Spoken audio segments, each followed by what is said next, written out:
All right. I think I'm finally live. I was originally going to do this at 3 o'clock, and unfortunately, it is definitely a little bit later than that. Cool. While I wait for people to show up, I'm going to go ahead and pull this up on my laptop so I can read people's comments as they run through, because the kind of YouTube doesn't give me a good way to filter through people's comments. So I got to make sure that I have another window open that is showing me what all of you delightful people are saying. Yeah, give me just 1 second here. And hi, how's everybody doing out there? Wow, there are 15 of you already. That's fantastic. Yeah, if you guys have any early questions that you want to put in my ear, please, please, please go ahead and do so while I go ahead and pull up the comment stream here. Da-da-da.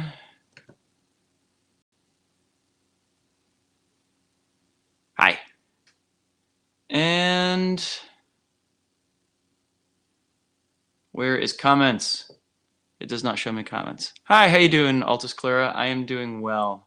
I am just trying to... There we go. That's the right thing. Do you like fidget spinners? I've only used them once or twice. I wasn't terribly... it didn't do a lot for me. Not as much as I was expecting. Okay, cool. So the video's finally live, and I have comments live as well. So it's been a couple weeks now since I've done a live stream, and the inspiration behind this one actually was I made kind of a fun discovery the other day while I was playing around with 1.5s, and I thought I would share it with you guys because it's kind of fun. So basically, a lot of us are familiar already with kind of the basic steps through which you learn 1.5s or 1.5s, depending upon how old school you are, which is that you're doing a pendulum while the other hand is kind of doing a rotation beneath you, and then you switch off which hand is doing which to do the 1.5 beat weave, right? So another option while you're doing this actually is to try and keep the hands together and to well, first and foremost, to kind of do it in what I would consider to be like the butterfly version of the 1.5, which involves the poi heads swiping past each other. Hello, Theo. As one goes high and one goes low, right? Now, the cool thing about this is that you can take it down to a place where your hands are together.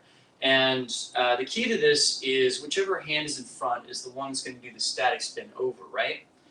Now, playing around with this the other day, something dawned on me, which is that this is exactly the same kind of arrangement that you want to work with when you're going over the top in triquetra versus pendulum. That is, that top part that you can switch off with is really just that same 1.5, but with your hands going together in that arc over top, yeah? And a lot of people I know who try to learn triquetra versus pendulum have a really hard time with that top part. Finding the timing is pretty difficult for them. So what I'm going to say is if you're struggling with triquetra versus pendulum, it might be a good idea to start off by learning this 1.5 right here, where the poi are kind of sweeping past each other in the middle, and then work on getting your hands closer together. Remember, it's always the hand in front that's doing the static spin and the hand behind that is doing the pendulum. And when that gets to feel comfortable, try and have your hands go over top in an arc, like this.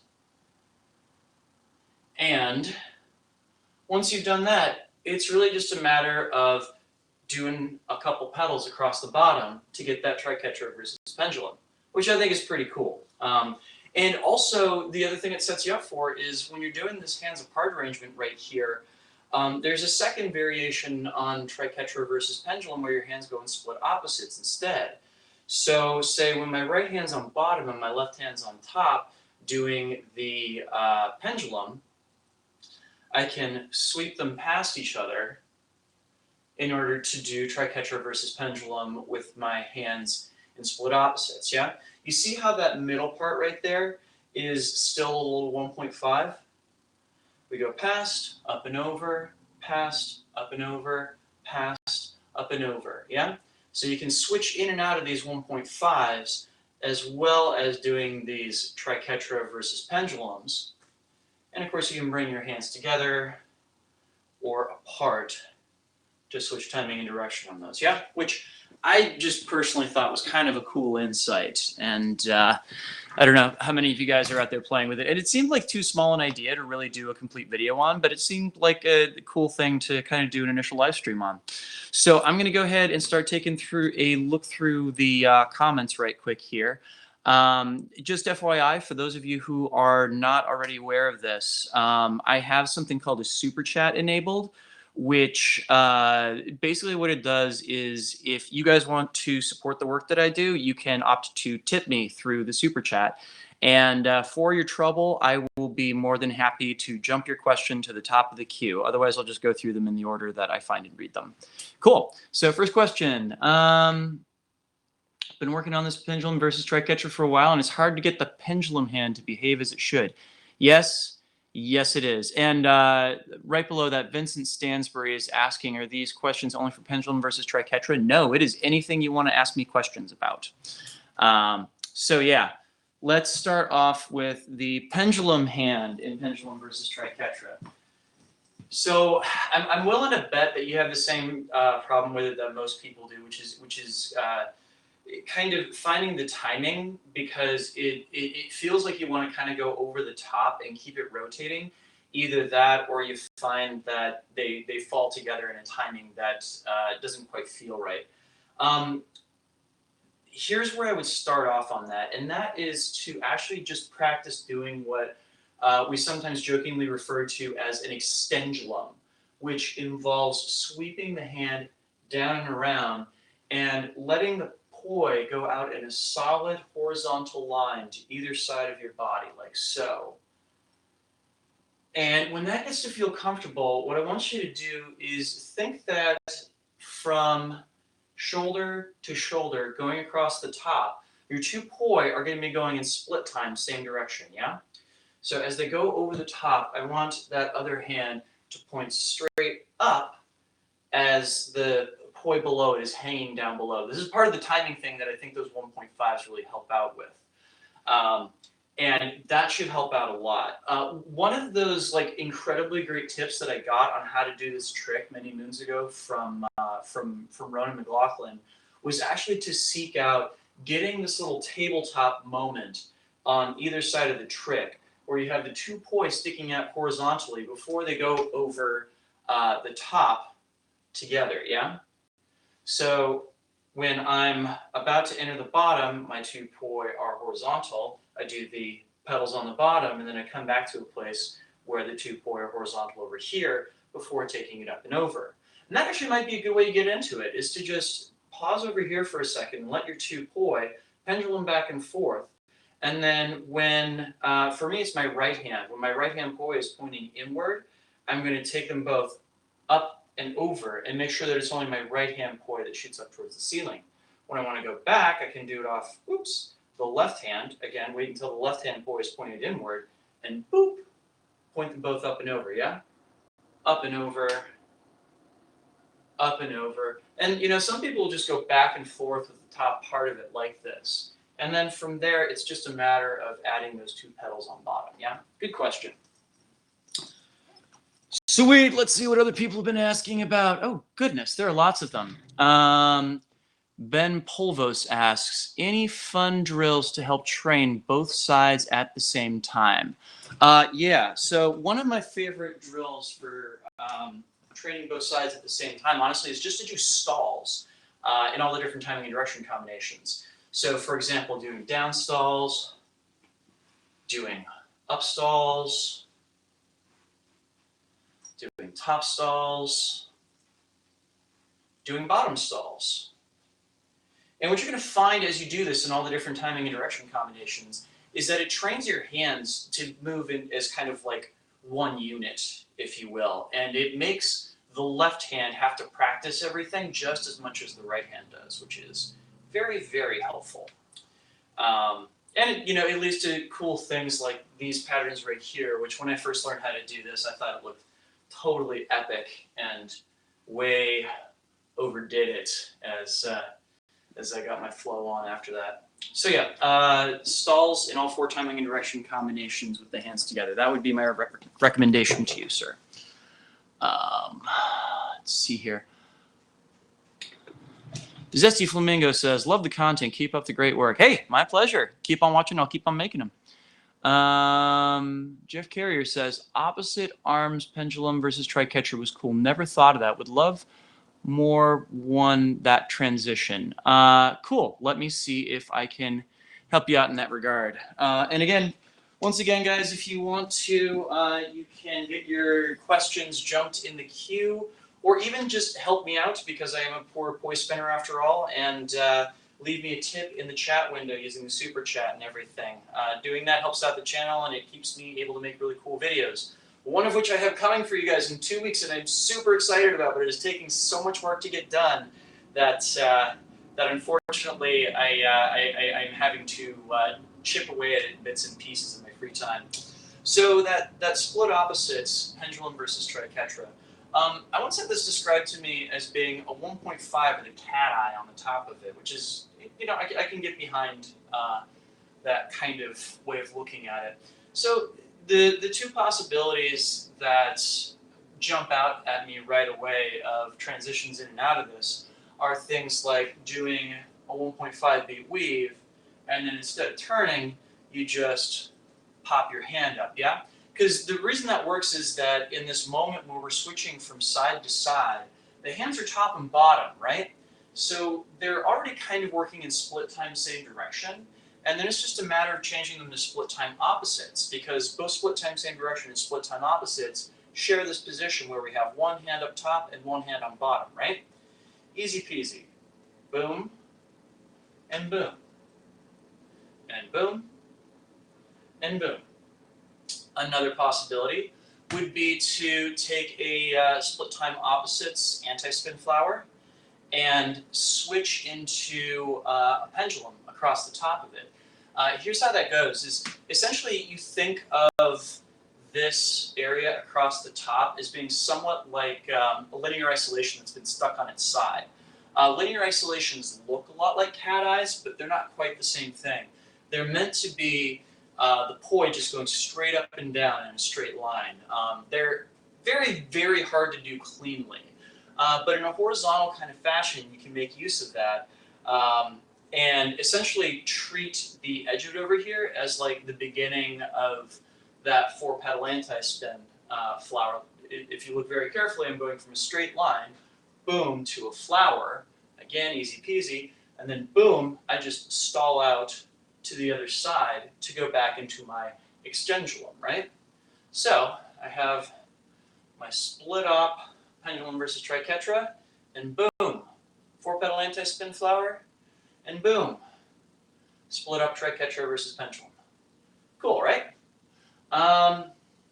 Other transitions, of course, are that you can do things like taking a windmill around the head when you're dropping the extendulum hand down your center line, like here. Basically, just leave your triquetra hand up top, and the other hand comes up to meet it. Done and done, yeah? Cool, so those are 3 great possibilities. Yeah, see if that gives you any ideas. Cool, and goodness gracious me, there are so many comments now. Sorry, I'm gonna do my best to get to all of these as soon as I can. I'm only planning on doing this for about an hour, so get those questions in. And I apologize in advance, guys. I have a bad tendency to not give short answers to questions. But let me move some things around here so it is easier for me to talk to the camera as I'm looking at these comments here. Let's see here. What is your favorite LED poi that you play with? Right now, my favorite are these kind of Franken poi that I assembled myself. These guys are, so it's pod lights from, or capsule lights from Flow Toys inside of colored emoji heads. And I'm using smithy rope, that is, it's the rope that Lantern Smith sells. And on the ends of these, I have, these are palm grips that have these 3D printed inserts that have night eyes in them that are made by a guy named Sheridan Miller. You can find him on Etsy as Proto Beam. And actually, that long video that I was just talking about is going to be about LED handles. So you'll see these and a whole bunch of other handles featured in there as well. These are kind of my go-to right now because I wanted to have something to use at the festivals where I could use the same pair of poi both during the daytime as well as the night. I wouldn't have to go swap them out. And these fulfill that great because I have 2 different colors for the heads and they still light up at night, so that's awesome. Other LED poi that I'm a big fan of include, well, pod poi are kind of a go-to. They're awesome. They're nice and soft for anything you want to learn with. I highly recommend them, especially if you're trying out partner poi. And I'm also a huge fan of the visual poi from Pyroterra and Light Toys. They're the programmable poi, and the new version of those that they just released, the version 4, are absolutely incredible. They're remote controlled, really high resolution. They feel great. They're very, very user friendly. Yeah, big fan. Those are what I use for gigs right now. Yeah, what are your favorite LED poi to play with? And also, all of these different companies that I've been citing, I have promo codes with if you want to go get a pair yourself.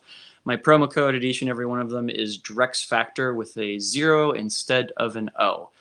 You use that promo code when you check out for an order, and it helps out my channel. And you get a new set of props for a little bit of a discount. Everybody wins. Cool. Next up, let me see here. Can you recommend a fire poi set? The fire poi set that I use right now is from Dark Monk. It is Technora leashes with 3 inches of chain in between the heads and the leashes. Let me grab them, actually, because they're right up here. And I believe these are 4-inch Nova heads. They've seen a little bit of love, so I'm going to keep them in their wick protector for the time being. And put the light back in my Ultra knobs. Yeah, so I have Technora and then about 3 inches of chain in between the heads and the Technora, which, pro tip, Technora starts to break down when it is exposed to heat for long periods of time. That's why they usually recommend that you change it out every year or so. I have seen Technora fails. I've seen go flying when the Technora fails. If you have these chains on your poi, so you get a good like 3 to 4 inches of distance between the Technora and the head. Granted, it doesn't look as pretty, but the Technora lasts twice as long. At least the last pair of Technora poi I had lasted for 2 years, and they're still going strong. These were just I just had an opportunity to get a new set, and I took it. And I've got Ultra knobs on these right now. Yeah, so this is what I use for fire poi. This is what I would recommend. Hope that helps. Monkey fist for beginners is nice. Fire snakes are awesome for more advanced. I'm not a fan of fire snakes myself, just because they really limit what you can do with the poi. But it's the same thing that you get with like the visual poi, where it just becomes about doing really, really simple tricks, and you know that's perfectly fine. You know, depends on what everybody's looking to get out of it.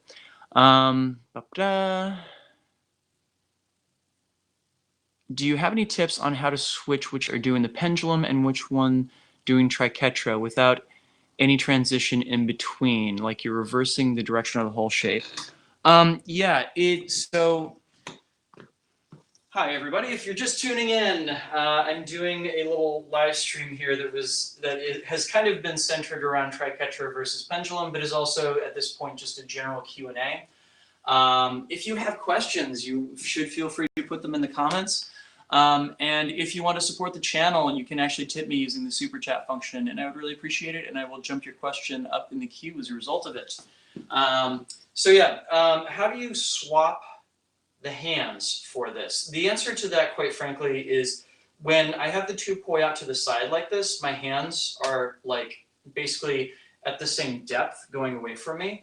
But when I switch to having one go over top, it's now, let me show this from the side. It's almost like I'm doing a thread the needle as I'm doing this. Do you see how the one that goes over top, I'm keeping about 2 inches in front of the other one? That way the two planes don't run into each other, and I think it looks pretty smooth. And the good news is that that's a technique that still works as you're going over top like this, yeah? Cool. Good question. Let me see what's up next. Love your work, brother, but I'm still having issues with behind the back. I'm usually more flowered. More flowers and stalls. Oh, gotcha. Cool. Okay, so behind the back. So I'm going to ask you a question that seems like I'm asking you something that's completely unrelated. And that's going to be, go up to a wall, stand up against it, stand up as straight as you can, and touch your right fingertip to where your head meets the wall. Now turn around and see if you can reach the floor from there. I cannot. This is something that is referred to as the simian index. In theory, human beings should have an arm span that is as long as their height, but there's a lot of variation amongst individual humans. My arm span is actually 2 inches shorter than I am tall, but I have plenty of friends who have arm spans that are longer than their height. One of them, Corey Lund, was just visiting me a couple days ago. When it comes to behind the back stuff, it is an extraordinary struggle for me. And in fact, when you're watching my videos, you will almost never see me do it because my arm span is so short that it's actually very, very uncomfortable for me to do these moves. It's a difficult reach. It's a painful reach. If you're having a lot of trouble with behind the back, do this test right quick, and it might give you some insights as to whether or not your physiology might be in this particular area. Aside from that, the biggest thing I can recommend you do when it comes to behind the back stuff is just doing this exercise over and over and over again. Get super comfortable with absolutely every different possible position that your hand can occupy behind your back when it comes to holding a stable plane. Make sure that you can keep 10 beats stable no matter where your hand and poi happen to be in relation to your body. Honestly, this is the code you got to crack in order to make behind the back tricks really, really work. And unfortunately, it is one of these things that takes a lot of practice, and it takes a lot of energy, and it takes a lot of work to get down. So good luck with that. Honestly, I probably did that one exercise alone for somewhere in the neighborhood of 3 to 4 months before behind the back work worked at all, let alone started to clean up. So that is where you want to try and go for. Let me see here. Meltdown is great to learn from behind the back stuff. Yeah, meltdowns are pretty fun. I like meltdowns too. Jeff Carrier asks, thanks for answering my question. You're welcome. Recorded that with my phone. Will look great added to my flow. Practice time. Cool. Glad to hear it. Raphael Marie Nelly says, can you show a 1.5 pendulum weave? I can show you a few different variations on that. Yeah.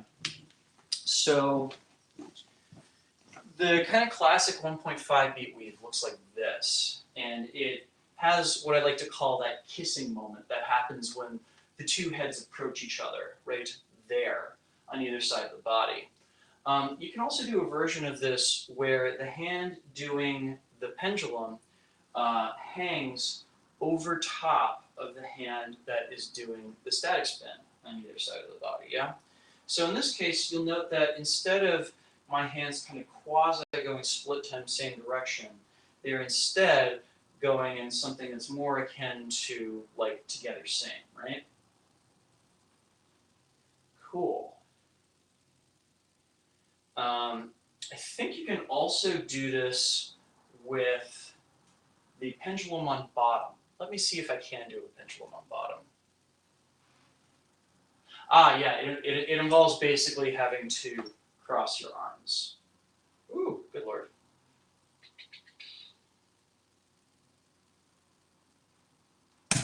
Ooh. No, it does not involve crossing your arms. I lied. Yeah, so this is another variation on it. This one feels like it's kind of in split op. If that makes any sense.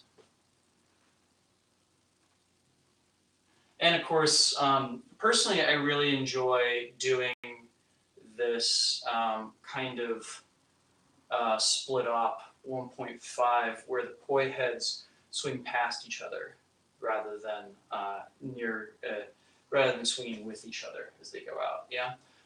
This is actually something that I learned really soon after I moved to DC. I had two friends from Virginia that showed this to me, and I am a huge fan of it and all the various permutations of it. I thought that this looked really cool personally. So, yeah. Also, you can reach back into the bowels of time and look up my first two tech blogs, because my first two tech blogs were literally about nothing other than 1.5s. So yeah, you might find some additional ideas in there. I believe one of the things I was trying to do in those videos was like turn with it. Cool. So again, if you're just tuning in, we are just past the 26-minute mark here. So hi, Drex here, and I'm doing a live Q&A. I did a little mini lesson at the beginning of this showing how to do triquetra versus pendulum using a new method that I just thought of this past week, which I would love it if some of you guys would go out there and try that and tell me how that works for you in terms of making that trick easier or harder.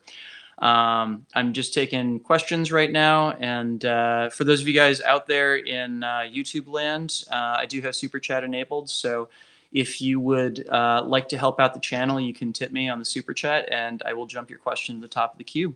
Otherwise, I'm just going through them in order here. Show me your funniest favorite move from Sam Foppin. Funniest move I know. This is actually something that I got from Keith Marshall a few years ago, and let me see if I can do it without killing myself. So see how I'm doing kind of like a little buzzsaw with where I'm holding my heads and letting my handles go around.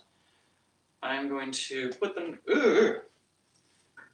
This is a challenge with tethers this long. I'm going to put them together and just let them go, and it's almost like a little ice cream cone. You know, where the ropes wrapping around make this kind of stable. So it's a lot easier when you're using contact poi that don't have the capsule divots on them, which actually I think I can do right quick. I think I have those right here. Yeah, yeah. So let me show you what that looks like when it's a little bit cleaner, because it's very cute.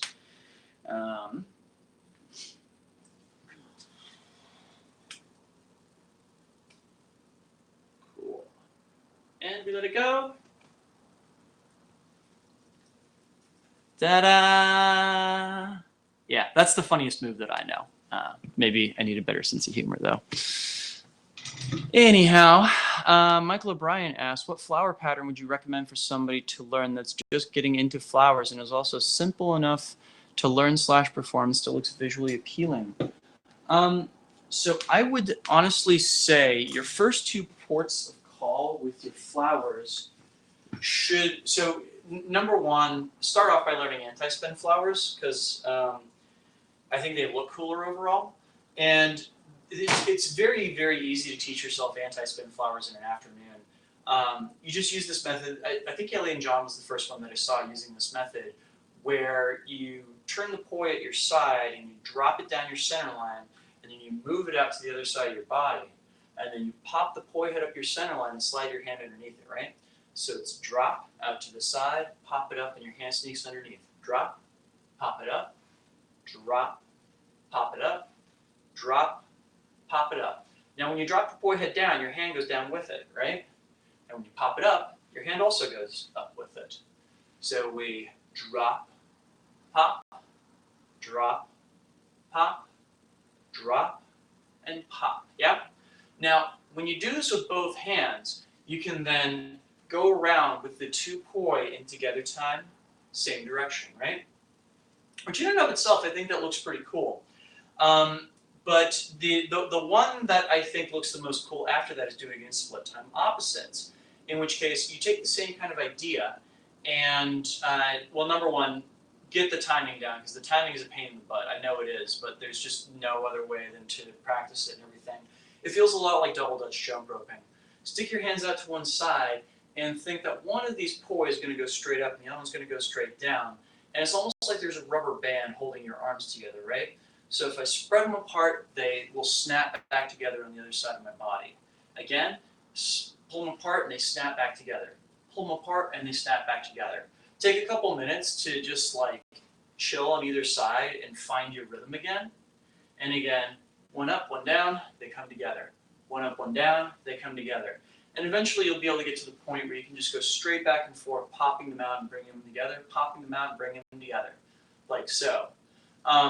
This right here, it takes a little bit of work, but I think this is the coolest looking quote unquote easy flower there is out there. Because like learning how to do split time same direction takes some time. It takes a little bit of work to get used to this. And the together opposite flower, you can do it, but you need to learn how to perform a butterfly with your arms crossed in order to get through it. And I think the split opposites one is really kind of the best compromise between doing something that looks cool as well as something that you have as few pieces to learn for as possible. So yeah, that would be my recommendation. Hope that's helpful. For those of you guys who are just tuning in, I'm doing a live Q&A right now, and send me all of your burning questions about poi, flow arts, etc. And if you want to help out the channel, which I would really appreciate, I do have Super Chat enabled, so you can tip the channel through the Super Chat and help me out, because, yeah, I would really appreciate it. Let's see here. Welcome to Chili's. I learned the poi roll yesterday, says Rafael Marie Nelly. Excellent. That's good to hear. And my goodness, I seem to have caught up with all of the comments. Michael O'Brien says, cool, appreciate the help in all your videos online. My pleasure, sir. My pleasure. Yeah, so cool. I caught up. That's great. Yeah, so throw me other questions. I would be more than happy to answer them. In the meantime, maybe I can give you guys just a little bit of a heads up on what that awesome video that I have coming in a couple weeks is going to be, which is I get to do a head-to-head comparison of different types of LED handles. So I'm going to be comparing capsule lights as handles, as well as the Ultra Poi handles, the Ultra Knobs. Sheridan Miller inserts for palm grips, as well as the electron handles from Amazing Lights. And I will say, I was actually really surprised by the results of these tests, and I can't wait to share them with you guys. But I have to run one last test before I can finish the script, and that's to do a head-to-head battery test of all of these different options. I do not know how to pronounce your name. Loic Brinori. Did I get that right? Yeah, so he wants to see my fire poi heads. Yeah, okay. Sure, we can do that. So these are 5-inch Novas. And so I have these lovely wick cozies that were, these were actually something that my friend Jen of Kindlet designed a while back. And it turned out that the manufacturing on them was too difficult, so they never went into full production. But I got to take home a beta set, which is awesome. And these are pretty rad. I'm a big fan of them. So these heads have been used a wee bit. They are 4-inch Novas from Dark Monk. The weave is very similar to ISIS heads, but they do this additional kind of layer thing where they do the kind of stripes on the side of it and everything. Things I like about these, they hold fuel very well. when I spin these out, I almost never see very much fuel coming back out, which I think is cool. It means that they retain fuel very well. They've also got great burn characteristics. Yeah, so I heartily enjoy these quite a bit. Yeah. Oh, and somebody said, following that handle video, definitely looking forward to the results. Hey, I look forward to presenting the results to you guys. Yeah, I got the idea for it actually a couple months ago, and it's been a little frustrating because it took weeks for me to, number one, get a whole, like, I basically had to come up with a criterion of what I would accept for solutions for handles, because there are literally dozens of people who come up with their own kind of hacks to create LED handles, and I wanted to. I wanted to make sure that I was only testing things out that you guys out there could buy for yourselves, that you wouldn't have to like make. So it reduced a lot of options right off the bat, and then getting a hold of all the pieces that I needed and scheduling things like burn tests and things like that took a long time. And the video is going to wind up being really, really long. At this point, it's looking like it'll probably be at least 10 minutes, if not 15 minutes long. So your guys are going to get a lot of content from me all at the same time. Look forward to it. Oh, wow. Bunch of questions just came in. Michael O'Brien asks, what's the best flow festival you would recommend for somebody to go to in the Cleveland, Ohio area? The closest one to you that I'm aware of is Kinetic, which is fun. It is in College Corner, Ohio, which I believe is like halfway between Dayton and Cincinnati. Yeah, you can also go to Campfire and Fahrenheit. Wildfire is a little bit of a hike for you, but you could try that one out too. But yeah, the closest one to you is definitely Kinetic. And you know, Kinetic is one of the bigger festivals, so I would say give that a shot and see what you think of it.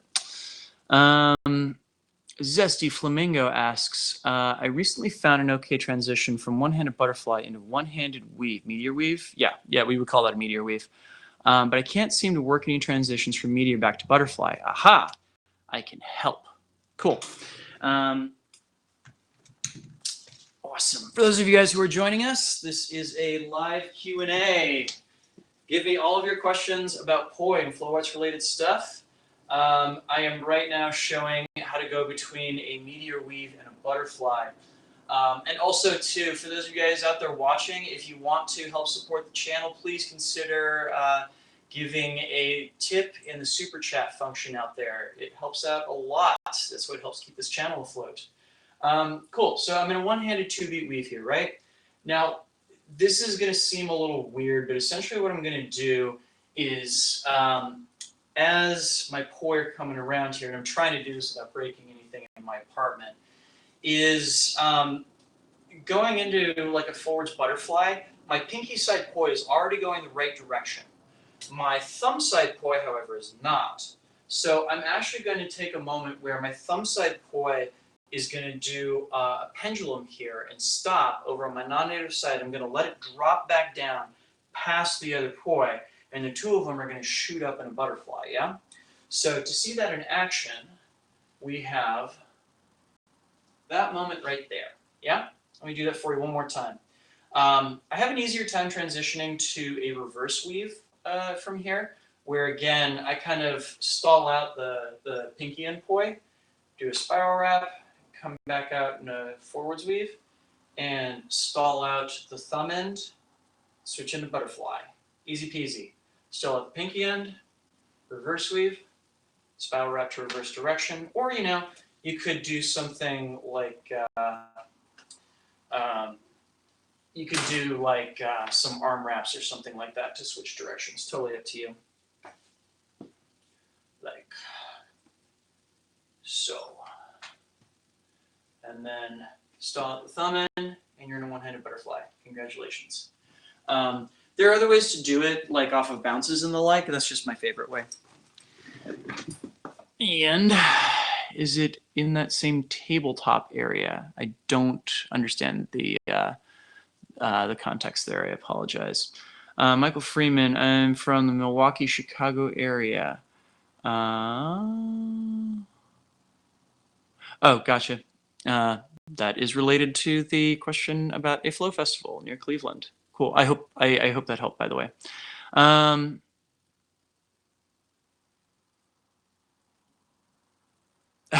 Okay, so the comment section is all people connecting, which is awesome. I hope you guys get a chance to hang out and flow and enjoy each other's company. Cool. I'm at the 40-minute mark here. I got about 20 minutes left that I'm going to stay on here. Yeah, so keep those questions coming. What kind of easy pendulum trick should a beginner learn? From Raphael Marie Nelly. Okay.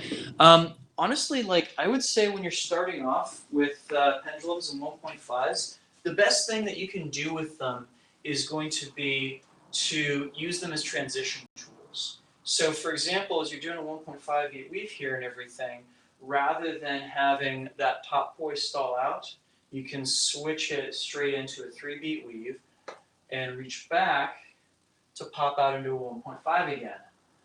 3-beat weave, back into the 1.5. You can also do things like switch into a butterfly, like a split time butterfly, and maybe do a little split off flower there.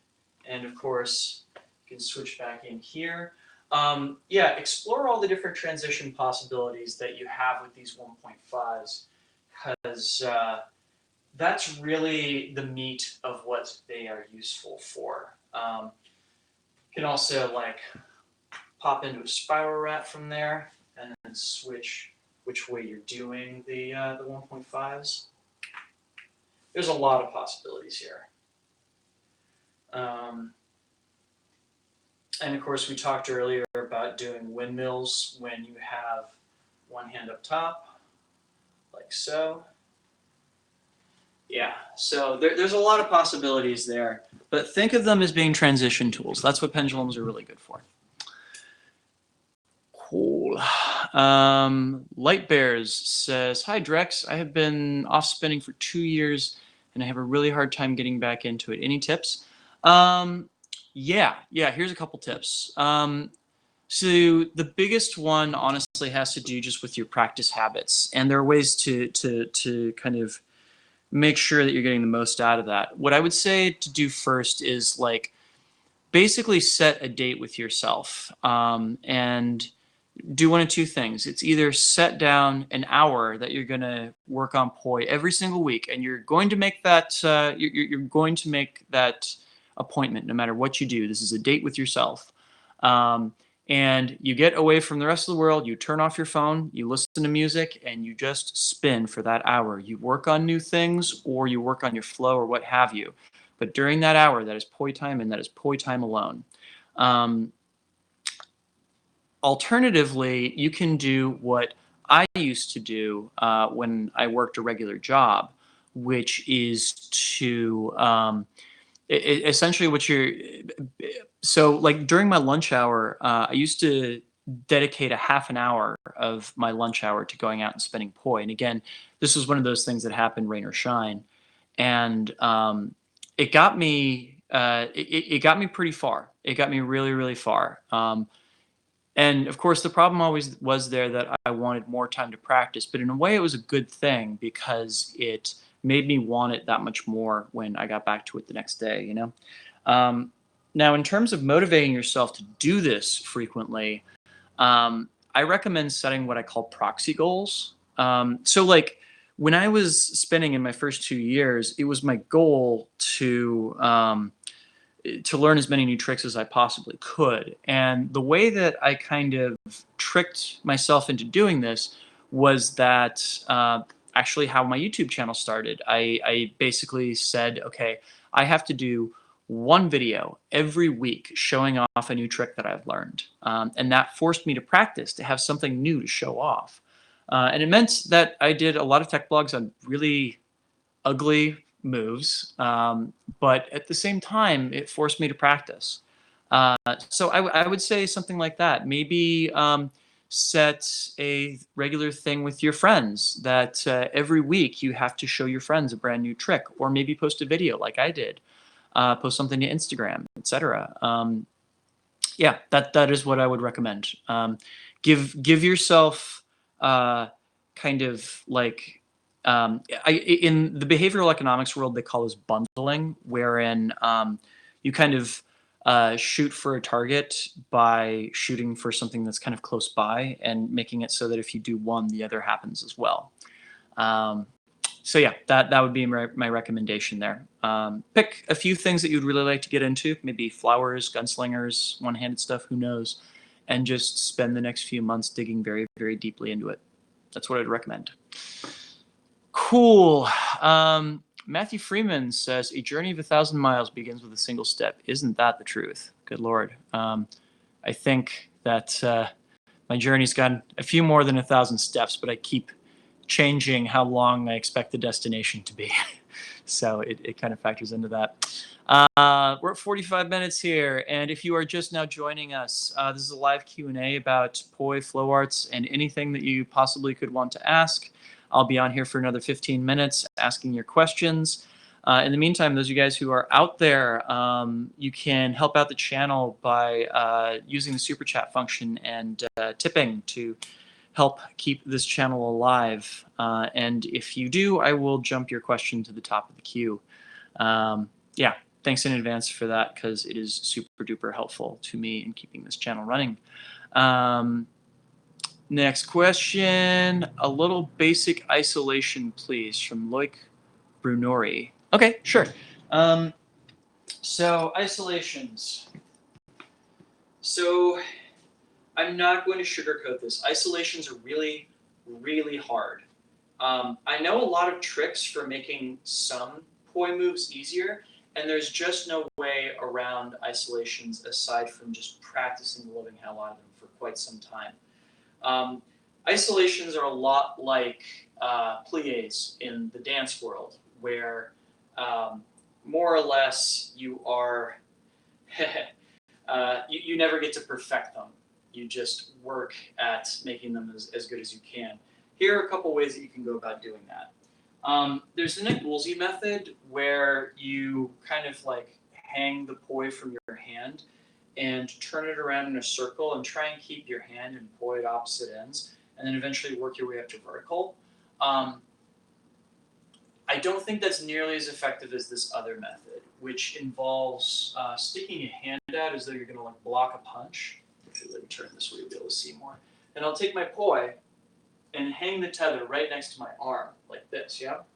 Now I'm going to have my hand go around my arm, and it's going to drag the poi head around with it. Now the first time you do this, one of two things is almost certainly going to happen. You're just going to wrap the poi around your hand, or maybe it's just going to go flying out or what. Basically what you're trying to do is you're trying to train your hand to find that middle ground where you can keep the tether in contact with your arm all the way around. And at first, you know, when you get this, you're going to find that your other arm is moving with it. But over time, you will get to a point where you can keep that hand moving around your other arm, keep the tether in contact with that arm, and keep the thing going. And that is the butter zone you want to get to for performing isolations. You can also do it the other way, where you drape it on the outside of the arm and have the hand go backwards through the middle, like this. And this trains a reverse isolation. So once you train this with both hands, you've got the capability of doing the kind of buzzsaw isolation that is, I think this was like kind of the first application for isolations that people found in the poi world. And then of course there's the wall plane isolation, which I am a huge fan of. Yeah, so truth be told, it's this exercise right here.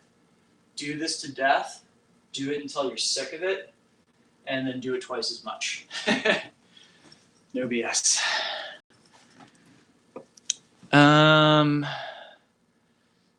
Light Bear says, cheers, mate. Hey, you're welcome. And Stephen Borkowski says, any tips on body tracing in opposites? Sure. So start off by just like doing hip reels like this, or shoulder reels like this, turning the poi in opposite directions, yeah? And of course, you're just switching up which is in front of you and which is behind you. It's the same kind of thing that you do when you're working on water mills and everything. The difference is that the timing isn't together opposites rather than together same. So try doing like 1, 2, 3 switches below, 1, 2, 3 switches up top, 1, 2, 3 switches below, 1, 2, 3 switches up top, and then go down to 1, 2, 1, 2, 1, 2, 1, 2, and then 1, 1, 1, 1. And once you're down to the ones, hey, you're doing a body tracer. Congratulations. Things that you can do to trip that out are really to look for these moments. Woo! Sorry, my ceiling is a little low for these, unfortunately. I really like stretching out as I do this.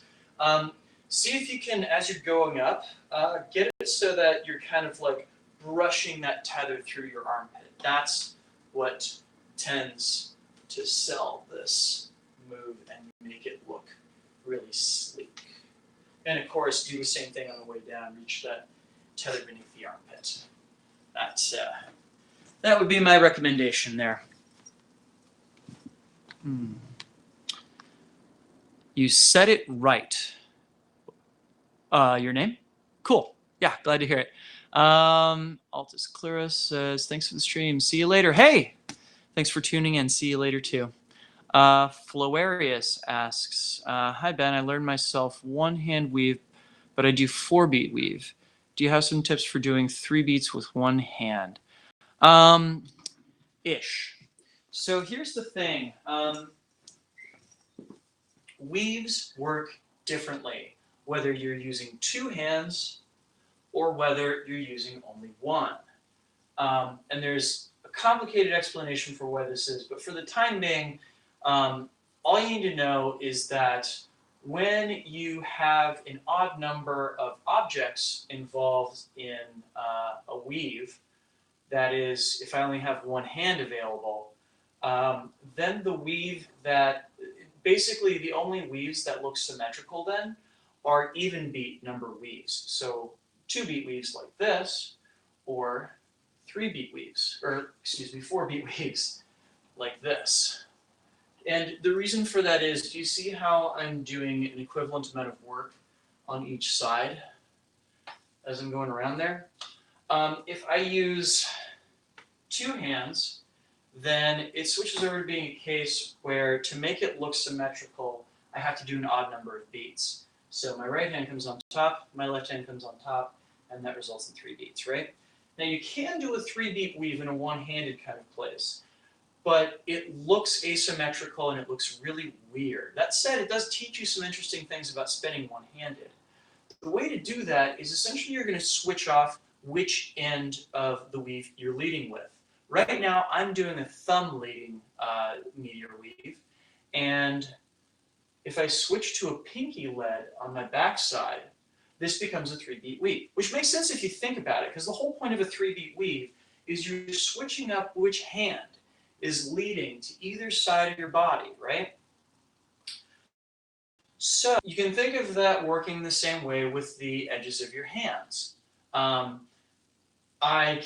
If I just keep my thumb leading, it's the same thing as when I'm doing a 2-beat weave, and I'm just having my right hand lead the entire way. Same difference, right? So to get it into a 3-beat weave, you've got to switch to pinky lead on one side and thumb lead on the other. Which, if that's your bag, that's totally cool. I think it looks a little weird, personally, but it is totally something that you can try out if you want to. And of course, the same techniques works on the other side of your body too. Normally, it's kind of the default thing to do 4-beat reverse weaves because it keeps the whole thing thumb led, and we tend to prefer to do thumb led weaves. But you can just as easily do it, pinky led. And pinky lead is actually really, really powerful when you switch back and forth from thumb lead to pinky lead across your body. This is how you learn how to do one-handed flowers. But you can use the same kind of methodology and go thumb in leads, pinky leads, thumb in leads, thumb in leads, pinky leads, thumb in leads, pinky leads. And that's how you get to a 3-beat weave one-handed, going both forwards as well as backwards. Cool. Thanks for that question, Florius. That's a really great question. Also, I have about 5 minutes left on here, so get those questions in while you can. For those of you guys who are just joining, hi, doing a live stream here, answering questions, and I taught a fun method for learning pendulum versus triquetra a little bit earlier.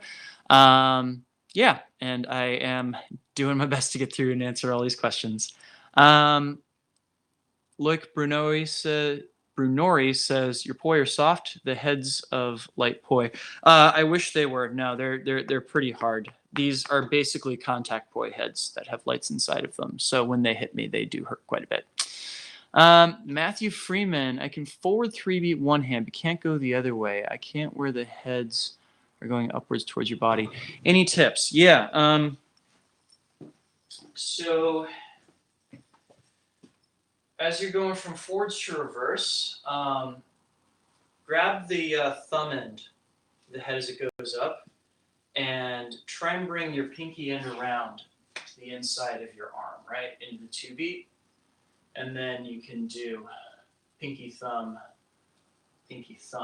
pretty easily. Really, the biggest thing you need to know in terms of turning from forwards to reverse, whether it is from a 2-beat to a 4-beat or something else entirely, is linear isolations. Basically, you want to have this moment where you got one poi head that shoots up your center line, and you get to decide whether it goes all the way around, or if the other head, it's to sneak underneath it to initiate a weave. And the difference, of course, being that one results in a 4-beat and the other results in a 2-beat. Coming back, you drop the other end down your center line, and that thumb end goes above it. So thumb end goes up, pinky end goes down, thumb end goes up, pinky end goes down, thumb end goes up, pinky end goes down, or thumb end goes up and then around, pinky end goes down, thumb end goes up and around, pinky end goes down. It all depends on kind of where you want to get to. But yeah, the linear isolations are the key to getting that turn down. Stefan Huibers, I have no idea if I got that right or not, says, hey Drix, thanks for posting and streaming, learning a lot from it. I'm still having problems with weaves behind the back and waist strap. Can you give some tips? Sure. So behind the back weave, I was talking about this earlier, that like behind the back weave is actually something of a challenge for me because I have very short arms. And with I'm also hitting myself. The biggest thing I would say when learning the behind the back weave that is going to be really helpful to you is just see how I'm turning from side to side as I'm doing this. Let me do it head on to the camera right here. Doing this is really important, especially for people with short arms like myself, because you need to kind of minimize the size of your profile. It's like one of my heads went out there. In order to minimize the chance that you're going to hit yourself. It's basically you're moving the target out of the way as the poi's coming back towards it, yeah?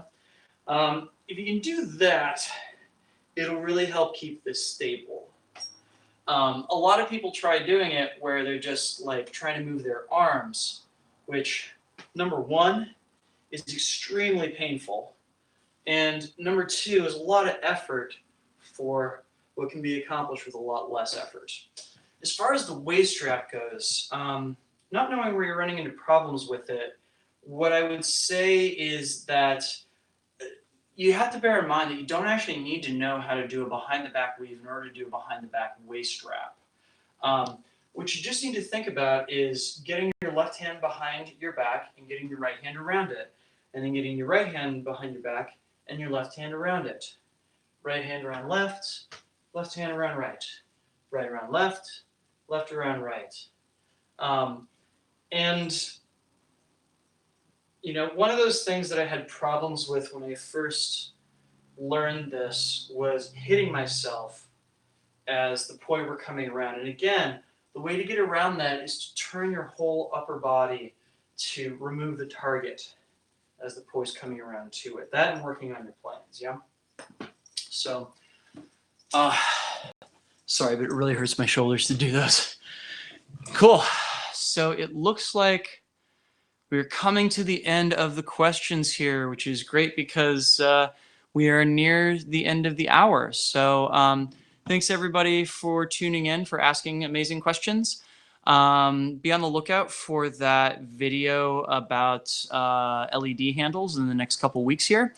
And if any of you guys want to help me out, you can go sign up to support this channel on Patreon. The address is patreon.com/DrexFactorPoi.